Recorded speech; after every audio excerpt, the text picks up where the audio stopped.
With me today on this gorgeous day is this 2019 Volvo XC90. And I want you to just take a moment and take a look at this SUV because it is absolutely stunning to look at. Now, this is equipped with the R Design package and also this very special bursting blue metallic paint, which really makes the SUV pop.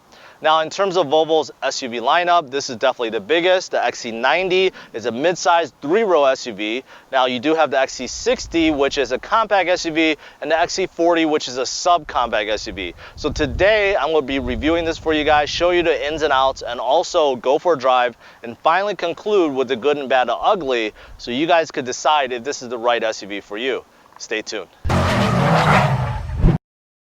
I want to give a big thanks to Volvo of Lyle. For more information, click on the URL in the description below.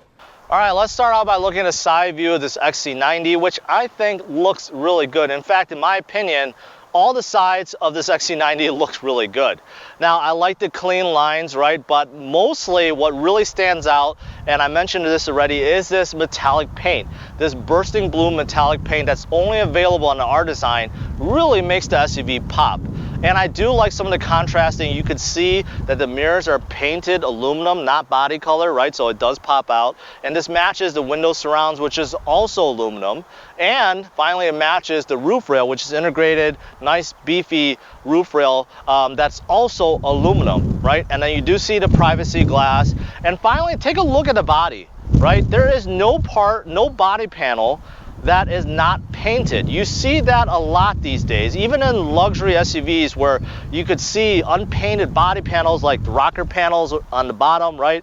Or the wheel well fender here, which is unpainted. That is not the case with this XC90. The only exception is under this mirror, there is a little bit that is flat black that's unpainted, but besides that, every other body panel is painted with this very unique and very cool looking blue, and I do like this a lot. Moving to the front, you can tell this is bold and aggressive looking, and I simply dig the front end of this XC90. Now, because this does have the R Design package, a lot of things have changed. Take a look at the bumper. Look at how edgy it is. You do actually see a lip on the bumper down there, right? It's meant to just add to that aggressiveness. Now, the grille also changed. This is a different mesh design. This has been replaced with aluminum rather than chrome, right? And then in terms of the headlights, you still see Thor's hammer here as daytime running lights. The headlights, fog lights are all LED, and you get another set down here too, just for design purposes. Overall, I love the front end. Now, moving to the back side, this is the least aggressive side of the XC90, but that's okay. It still looks good to me. You can see, starting from the top, you do have an integrated spoiler, privacy glass. Of course, the taillights is the signature Volvo look, right? That doesn't go away. Now, moving on to the lower bumper, that's where you can see the changes. You can see there's a black insert here and also a black insert there, just kind of differentiate itself from all the other XC90s. And then you do see these chrome surrounds for the exhaust tips, which also pop out. And that's pretty much it back here. To the trunk area, you can see even with the third row up, there's a good amount of space over here for whatever you need to haul back here. If you lift this cover up, you can see there is an area to put more stuff, groceries, smaller things that you can hide. Underneath here, if you lift up this cover, there is a spare tire, although it's not a full spare tire. And then over here, you do have a small cubby hole. There's a lot of hooks back here. There's a hook here, in here. And there is also a 12V outlet over here, which is nice. Now, I do have a big gripe about these third row seats, and that's because there's no easy way to lift them back up. Now, in a luxury SUV, you figure there's some kind of power feature, buttons back here that at least folds it down, right? And it's not available here. But that's not a big deal to me because the lever's right here. If you want to fold down, you lift up and it goes down very easily. But the problem is, how do you fold it back up? There is no button to fold it back up, no power feature, no handle or strap that you can pull on. It's just down there. And the only way you could get access to it is through the second row. So first of all, if the second row was like this, you would have to make it go down, then you would lift it up, right? So to me, that's a very big oversight. I think Volvo at least should have put some kind of manual strap to lift it up from the back, which is not available. Now I'm in the second row, and just like all the other Volvo SUVs out there, the second row does not disappoint in terms of space. You get a whole bunch of space back here. I'm 5'10". You could see at least 6 to 8 inches of leg room, plenty of headroom. Same thing with shoulder and hip room. And because this does come with the R Design package, the seats are upgraded. They have a nice suede insert in the middle, and it not only looks good, it actually feels really good too. A lot of these leather seats, you're kind of sliding around a little bit. In these, no. It actually really holds you in. And there's a lot of other features back here. You do get climate control over here, which I'm going to show you. There's a set of vents over there and a set of vents on both sides, which is unique. There's a lot of hooks up here for your clothes or whatever you want it to hang, right? And the seats move forward and tilt backwards and forwards. And I got to show you the middle because this is not a 60-40 split. Actually, every individual section can go forward and backwards. And the middle section here, really unique. It has an integrated child booster. So if you guys have kids, right, that is a little bit too big for car seats, but a little bit too small for just normal seat belts, Volvo has something designed for you here. Now this is one I want to show you in the middle here. There's actually a feature where you lift this up and take a look, right? So that's a booster seat. So those of you guys that have kids, that's a little bit short for their seat belts, you could definitely use this. This is really cool. This is the first time I've ever seen it in a car, right? But besides that, take a look at these seats. These are designed seats with a suede in the middle. They look absolutely fantastic and they feel great too. And this is what I was talking about with climate control and the vents. It is digital, but you do see there is no USB port back there. To get in the third row is relatively easy. You lift this up and the seat goes forward and you push it up. And you can see that there's a good amount of space for the kids, but for adults, it's gonna be cramped, but the R seats do look really good. Now, once you move inside to the front, you can see right away two large, very good looking screens. In the middle here, it's a 9-inch screen that controls everything from your settings, radio, navigation, everything you could think of. Over here, this replaces your gauge cluster, RPM, miles per hour, your heads-up display things, a lot of other features. Navigation also appears here, a lot of the controls here. So between these two screens, you're pretty much controlling everything, and they look really good. Now, in terms of steering wheel, this is the same as you would find in the other XC40, XC60s. You got these good-looking paddle shifters in the back, right? You could control a couple things. A lot of the menu things here, up and down, voice control, also menu things over here as well. Now, if you just look at the interior design, right? I showed you guys the carbon fiber inlay, which you could see goes from the doors to the middle and in the center here. All looks really good. I really love that. And of course, on the dash, you can see the white stitching, right? On the black leather, really pops out. And this is the most impressive part about an XC90. Even though the outside is gorgeous, aggressive, bold looking, inside just looks elegant. This is a really good looking interior cabin.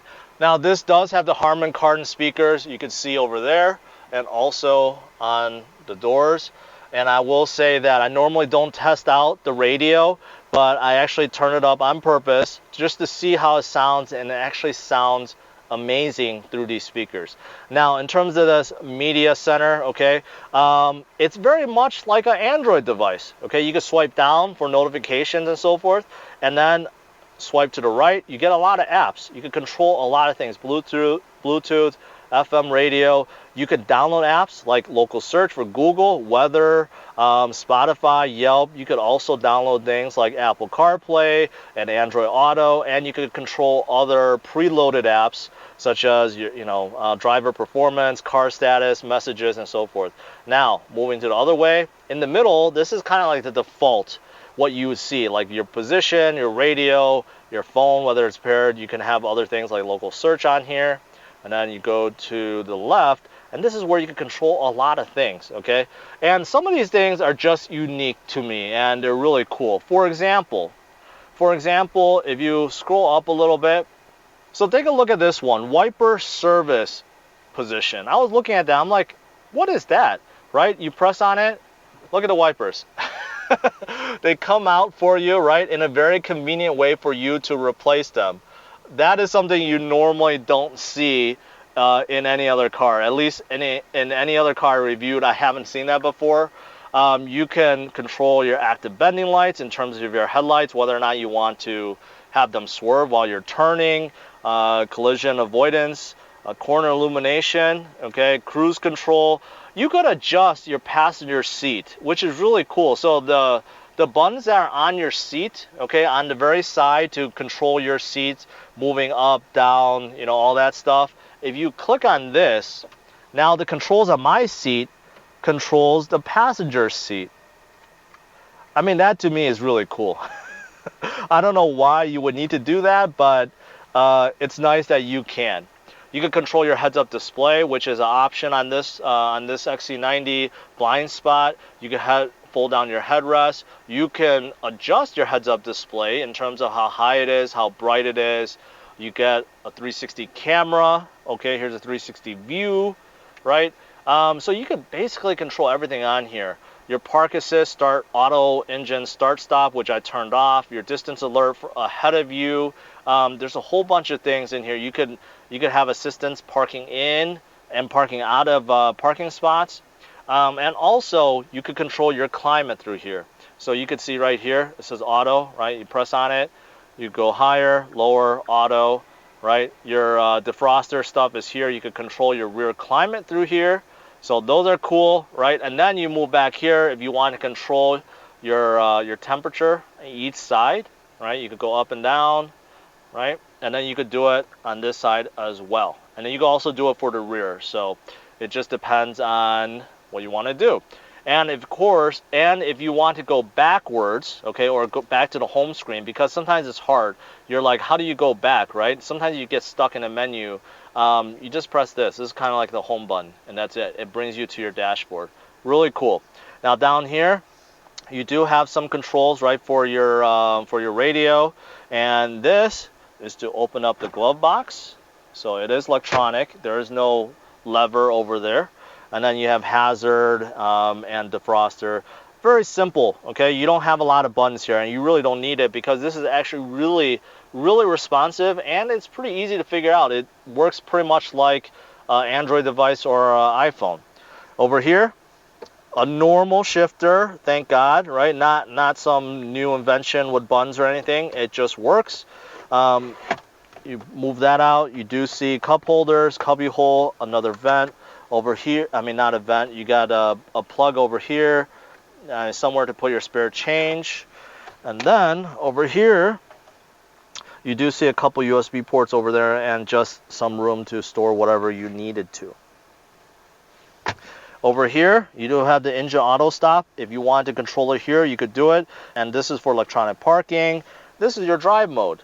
If you press down on it, you could see, you could have eco, comfort, dynamic, off-road. We're going to keep it on high performance and see how it is. And then engine start stop is not a button. It's a knob that you turn right. Now up here, you got a SOS, okay, in case of emergency. Over here, take a look at this sunroof. It's a panoramic sunroof that's cloth covered. So light could actually come through. It's very unique. So you can see it does open up all the way. All right, I'm just going to stop it. But you can see how light is still coming through, right? So it does add to the brightness or the airiness. I'm ready to go for a drive. One quick thing that kind of bugs me is the steering wheel. You can adjust it. It is adjustable, so it could go tilt up and down and forward and backwards, but it is manual. It's not powered, which in a car like this, I figure should be. And also the seat belt, also in terms of how high it is on your shoulder, right? That is also manual. Now, I did review a XC60 before also with the R-Design package. And in that car, when I was driving around, I was wondering about the seat cushion because the back bolster, like right now, very supportive, and it's hugging me in, right? And the suede insert in the middle really makes sure that you're glued in and you're not gonna be sliding around, and I love that.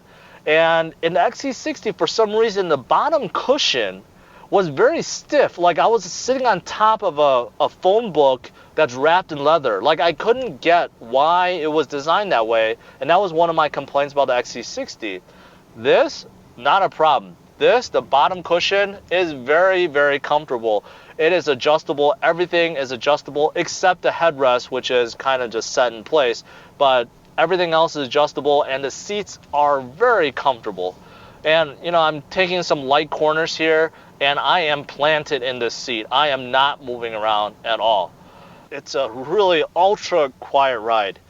There is no wind noise, no engine noise, no tire noise, no noise of any kind. It is extremely quiet. And I could tell the active suspension, the air suspension really working. It's a weird feel. Like when you're taking the corners and stuff, it's really comfortable. It tries to keep the car level, right? You could definitely feel it right away. It does soak up most of the bumps. The big potholes and stuff you're going to feel, especially because this car is equipped with 20-inch wheels, which will get worse if you go up to the optional 21-inch wheels, although the trade-off is it does look better. But yeah, the air suspension is doing a wonderful job here. It does come with two very advanced features. One is called Pilot Assist, which basically drives the car for you. It will auto brake using radar and sensors that it has. It will auto brake for you. It will lightly control the steering for you. So if you're going long distance on the highway, it will do a really good job just going forward, staying within the lanes, keeping up with traffic, and braking when you need it. You still need to put your hands on, but it's semi-autonomous driving is what Volvo calls it. So I'm going to try that. And besides that, there is adaptive cruise control, which basically sets a distance between the car ahead of you and yourself. The Pilot Assist really goes beyond that. So I'm gonna try to test them out. I'm gonna try to test them out and see how they are. See if I get freaked out by them.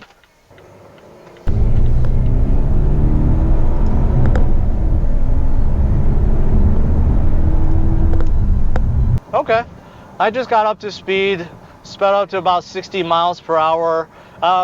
It's okay in terms of acceleration. It's not slow by any means.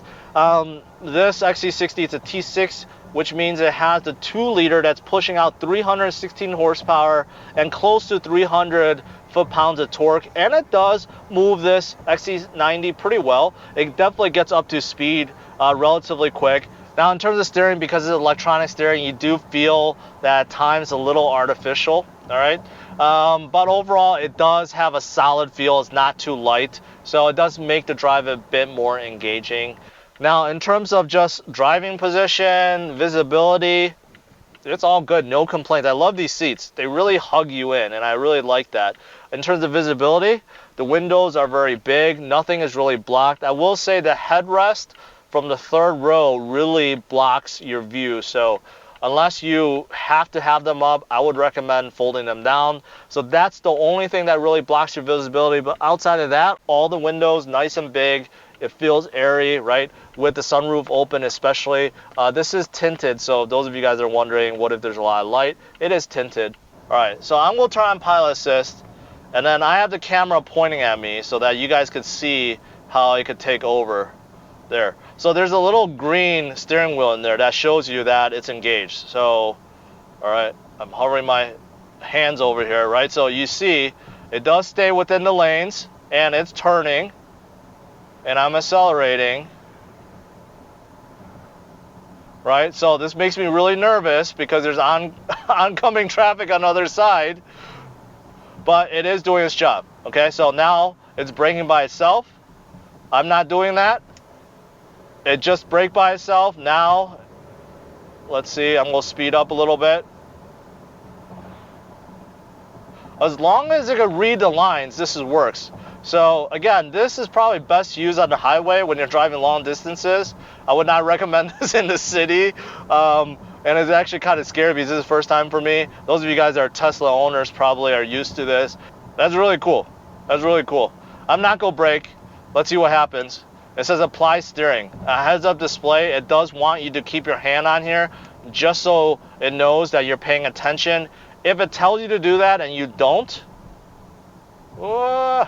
All right, I braked early. If you don't put your hand when it tells you to, it deactivates it. So that's how it forces you to at least, pay attention, right? And to put your hand on here. That's pretty cool. That's pretty cool. That's the first time I've driven a semi-autonomous driving car, and this Volvo XC90 has it. The heads-up display looks really good. Right, you can see a whole bunch of stuff. You can see the speed limit, you can see the miles per hour. It's right in your face, and you can see other things too, and you could adjust it too in terms of how high it is, how bright it is. The controls are in here. Yeah, the lane keep assist system will turn the steering wheel for you. So in case you lose control or you're falling asleep, not only does it warn you, but it'll also turn back for you. Now to conclude, let's talk about the good and bad and ugly about this XC90. Starting with the outside, everything on the outside looks fantastic. It looks bold, aggressive. I simply love it. Every single side looks good to me. The R design makes things that much better. And this paint is just absolutely stunning. Inside, same thing. I mean, sitting up here, you feel like you're a king or a queen. The dash layout, entertainment, gauge, cluster, the doors, everything, including the seats, everything in here looks luxurious, right? There's nothing cheap in here at all. So interior design also really, really stunning. Now in terms of media, right, this is really nice. It has all the apps that you need. It's really responsive, and it just looks good. Same thing with the gauge cluster. Okay, now in terms of space, good amount of space in the trunk, even with the third row up, especially in the second row. The second row, plenty of space, and that integrated booster seat in the middle is genius. Okay, now what's also good is the ride. Visibility is great. The driving position, the seats are great. The air suspension does a really good job soaking up the bumps and making the car level around corners. And everything's extremely quiet, super quiet. You really can't hear anything. And this Harman Kardon sound system sounds amazing. And I love that it has a heads-up display, which I believe all cars should have. Okay, now moving on to the bad, and let's start with the third row seats, which I almost want to put in the ugly, because I could accept the fact there's no power fold down option, because it's really easy to just hit the lever, pull the lever, and it folds down. But the fact that it doesn't have anything to allow you to pull it back up from the trunk, I think that's a very, very big oversight. At least some kind of strap or something to pull. There's absolutely nothing, so that you do have to go in the second row, fold down the second row, then go in the third row and fold it up. I think that design needs to be changed. And also in terms of how the second row folds forward to get into third row, it's a bit cumbersome, okay? Especially putting things back. So that also could be designed better. And that's it. I really have no other complaints. In my opinion, this is definitely one you should look at, especially if you're looking for a luxury 3-row mid-size SUV. Alright guys, thanks for watching. If you like this video, make sure you hit the like and subscribe to the channel so you don't miss out on any future reviews. Take care. Bye-bye.